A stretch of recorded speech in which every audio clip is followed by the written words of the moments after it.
Oke ya, jadi kita akan belajar ini kelas Dupak khusus untuk yang pemula, sekaligus ini buat teman-teman yang kesulitan mengenai permentan yang baru ya. Dengan adanya juknis yang baru, teman-teman harus menyesuaikan sejak dini bagaimana caranya kita agar bisa mengumpulkan bukti fisik yang telah ditentukan dalam Permenpan 32 tahun 2020.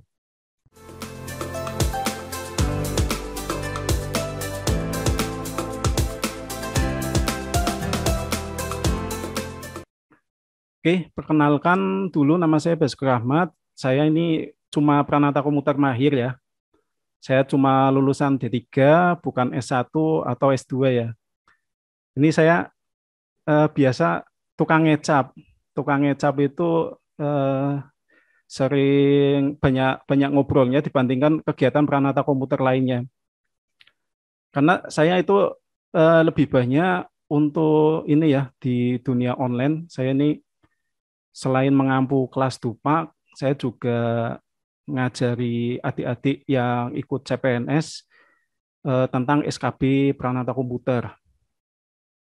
Ini kegiatan saya, sukanya bikin buku-buku seperti ini. Ini ada database, kemudian nanti saya bikin buku jaringan dan lain sebagainya. Nah, ini adalah kelas Dupak angkatan ke-4 dan ke-5. Angkatan 4 dan 5. Angkatan 1 sampai 3 ini kemarin sudah ada 300-an yang bergabung. Saya menggunakan ini ya, e-learning sendiri, tetapi untuk yang angkatan 4 dan 5 ini saya buat pakai Google Classroom aja karena lebih simpel dan integrasinya dengan YouTube dan eh, untuk materi-materi yang lain lebih mudah. Oke, saya akan sedikit cerita dulu. Jadi sebelumnya itu saya belum bisa bikin Dupak ya. Tepatnya pada bulan November 2015 ini di Kota Salatiga ada sosialisasi tentang jabatan fungsional Pranata Komputer ya. Waktu itu yang ngajar ini Mbak Hesti dari BPS Provinsi Jawa Tengah. Nah, dari situ saya dikenalkan apa itu Dupak, kemudian Pranata Komputer itu harus bikin Dupak, harus mengumpulkan angka kredit dan lain sebagainya. Kalau enggak nanti tidak bisa KP yang kedua, karena KP yang kedua harus posisinya sudah fungsional Pranata Komputer. Dan waktu itu sempat karena sosialisasinya 1 hari, saya banyak menghubungi Mbak Hesti ya untuk belajar. Kemudian sempat mau ke Semarang bersama teman-teman, tetapi waktu itu sebentar. Waktu itu bulan Maret, bulan Maret 2016, ini BK Diklat Kota Salatiga ini mengadakan diklat penyusunan angka kredit.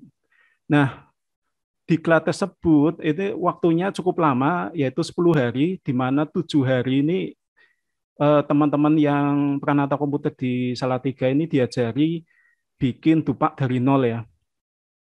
Yang mengampu itu Pak Daryanto. Pak Daryanto itu Kepala Bidang Japfung di BPS RI. Kemudian Pak Hasan Asari yang kemarin ngisi doa ketika ini ya sosialisasi yang kemarin ini kan Pak Hasan Asari. Nah, saya banyak belajar dari beliau.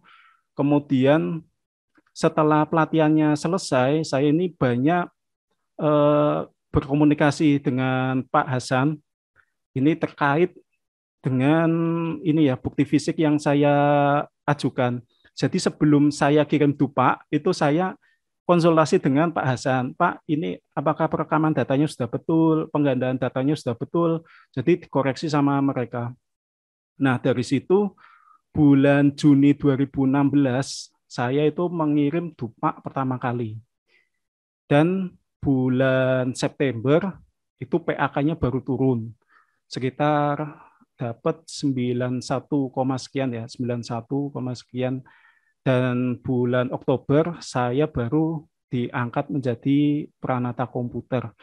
Itu pengangkatan yang pertama. Jadi saya prakom yang diangkat secara legal lah istilahnya di Kota Salatiga bulan Oktober 2016. Waktu itu cukup sulit membuat dupak karena apa? Ini belum ada in-passing ya. Kalau in-passing kan enak, teman-teman tinggal ngisi form, diajukan, tinggal berkas-berkas saja kan, berkas SKCPNS, SKPNS, kemudian SKKP itu sudah di in-passing nilainya. Sementara kami-kami yang angkatan dupak yang pertama ini susah main ya. Yang saya ajukan ini 6 tahun terakhir. Jadi mulai tahun 2010 sampai tahun 2015. Jadi cukup banyak. Untuk biaya kirimnya aja ada 5 kilo. 5 kilo. Cukup lumayan lah. Untuk ongkos kirimnya aja 200.000 waktu itu. Jadi untuk ini ya apa Pranata Komputer yang generasi awal itu memang tantangannya sulit sekali. Berbeda yang sekarang-sekarang ini kan dimudahkan dengan adanya grup ya. Kalau dulu kan belum ada grup IPRAKOM. Masih terbatas sekali. Oke. Kemudian setelah saya diangkat menjadi Pranata Komputer, kemudian saya banyak melakukan eksperimen. Nah, ini setelah saya diangkat, kemudian saya ikut-ikut seminar ya. Dari situ seminar saya coba nilaikan, oh dapat nilai 1 poin lumayan. Waktu itu pun seminar bayar, paling murah itu 50.000 zaman segitu. Dan nggak bisa titip kayak sekarang kan enak, online login, terus habis itu logout dapat sertifikat. Kalau dulu kan harus datang ke sana. Kemudian saya juga eksperimen workshop. Workshop ternyata bisa dinilaikan di pendidikan waktu itu, unsur pendidikan. Nilainya 0,5. Lumayan lah 0,5 masuk di pendidikan. Kemudian saya juga eksperimen untuk terjemahan buku. Nah, ini terjemahan buku nilainya juga cukup lumayan. Nilainya waktu itu 3,5 ya. Kalau sekarang kan nilainya 3 terjemahan buku. Saya download di internet di free IT book, kemudian apa bookbun.com ini banyak buku-buku IT. Saya coba untuk menerjemahkan. Kemudian ini juga yang menarik, ini ada sertifikasi online. Jadi waktu itu sertifikasi online di Bambu Media dan Soloren, di mana teman-teman saya yang di Temanggung malah banyak yang dinilai full waktu itu. Jadi ada yang mengajukan sertifikat Soloren itu dapat nilai 7 poin. Itu awal-awal tim penilai Provinsi Jawa Tengah ya. Awal-awal di situ jadi mungkin belum begitu teliti. Sementara saya kirim ke BPS itu malah nggak dinilai. Jadi emang ini lika-liku ya, lika-liku di dunia pertupakan, di mana kita harus ini ya, jangan baperan. Oh, yang ngopi dupak kita kok ternyata nilainya lebih baik. Kok saya malah nggak dinilai seperti itu memang hal yang biasa di dunia pertupakan seperti itu. Kemudian apa sih rahasianya? Kenapa ini ya Pak? Waktu itu saya bisa dengan mudah untuk mencapai target angka kredit. Jadi kalau yang aturan lama ini enak sekali teman-teman. Jadi kita itu di pendidikan nih, kita cuma ikut workshop misalkan 2 kali ya, nilainya 1 poin. Kemudian perekaman data, deteksi kerusakan, dan membuat e-book, instalasi program, ini nilainya 2,5 poin. Kemudian pengembangan profesi, saya menilaikan misalkan 2 buku, ini nilainya sudah 7 poin. kemudian ikut seminar 2 kali, ini nilainya sudah 2 poin. Jadi total itu bisa 12,5. Seperti itu triknya. Jadi kalau yang dulu kan belum ada pembatasan nih, unsur utama yang penting 80%, unsur penunjang 20% maksimal. Jadi kita bisa ngegah-ngegohke bagaimana caranya di unsur utama bisa naik. Nah, yang jadi masalah ini sekarang pengembangan profesi ini masuknya gabung dengan unsur penunjang ya. Jadi ini bukan termasuk unsur utama. Nah, ini kendalanya di sini. Padahal ini angka kreditnya besar. Kemudian pendidikan, ini yang workshop, ini masuknya pengembangan profesi. Jadi teman-teman akan menemui kesulitan di sini di butir kegiatan utama. Karena apa? Masalah utama Prakom ini sebenarnya di unit kerjanya yang tidak sesuai. Jadi kalau memang mau teman-teman dapat angka kredit yang beneran, ya harus di Dinas Kominfo. Seperti itu. Karena memang ladang angka kreditnya kebanyakan di sana. Kalau yang di dinas-dinas ini meskipun dinas ya, memang ada kegiatan IT-nya, tetapi volumenya nggak begitu banyak. Jadi kalau kita mengacu pada kegiatan rutin, tapi kalau kita mau berkreasi, ini sebenarnya bisa juga untuk mendapatkan angka kredit. Seperti itu. Nah, sekarang kita melihat aturan baru ya. Per KBPS nomor 2 tahun 2021 dan Permenpan 32 tahun 2020. Nah, ini celah keamanannya sudah ditutup. Jadi teman-teman, kalau saya dulu itu kan menilaikan workshop, kemudian pengembangan profesi dari terjemahan buku, kemudian dari seminar. Nah, sekarang ini karena semuanya itu jadi satu di pengembangan profesi, maka unsur utama saya ini jauh berkurang ya. Dan saya harus berupaya keras agar bisa mendapatkan angka kredit dari unsur utama.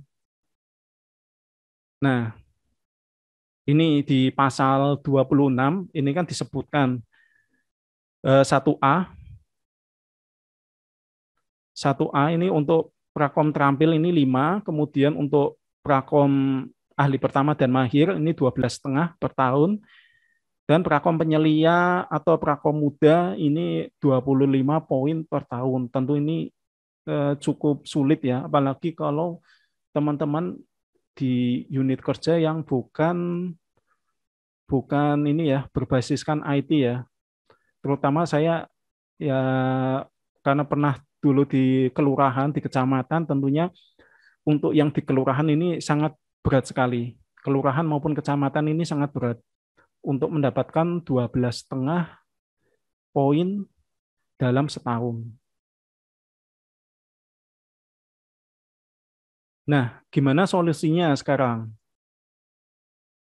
Oke, saya akan share screen lagi. Saya kasih yang kemarin rahasianya ya. Ini saya sebelum share video, teman-teman ada yang kepikiran nggak yang mau ditanyakan tentang trik kita dalam mengerjakan dupa? Ada gambaran nggak?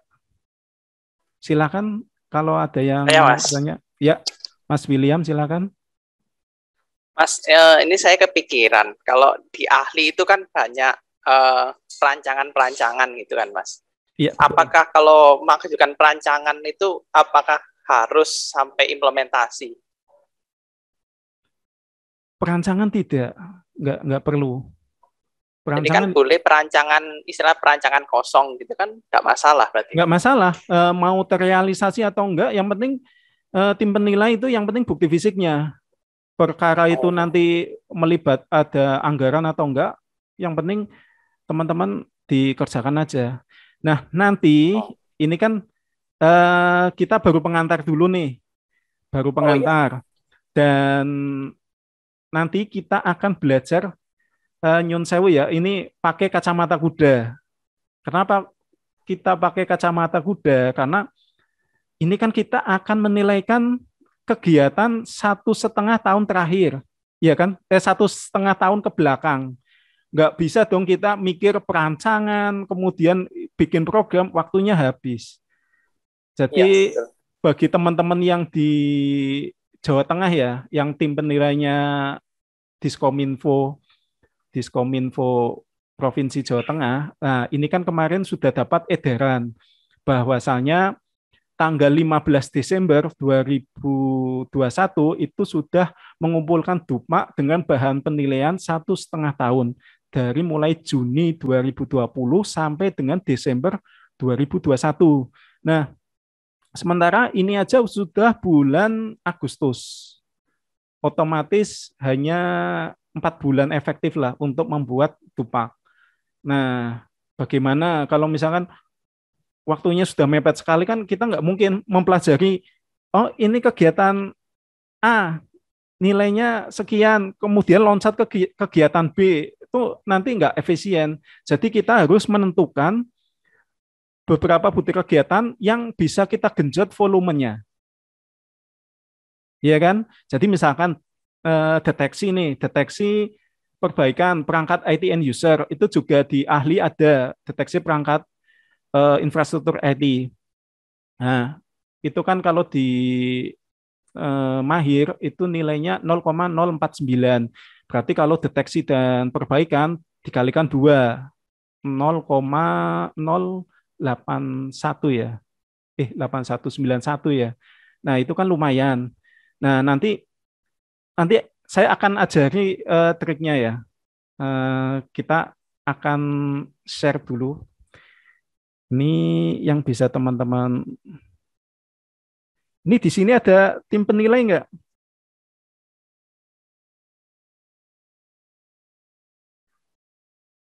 Ini Mbak Triani, tim penilai ya Mbak?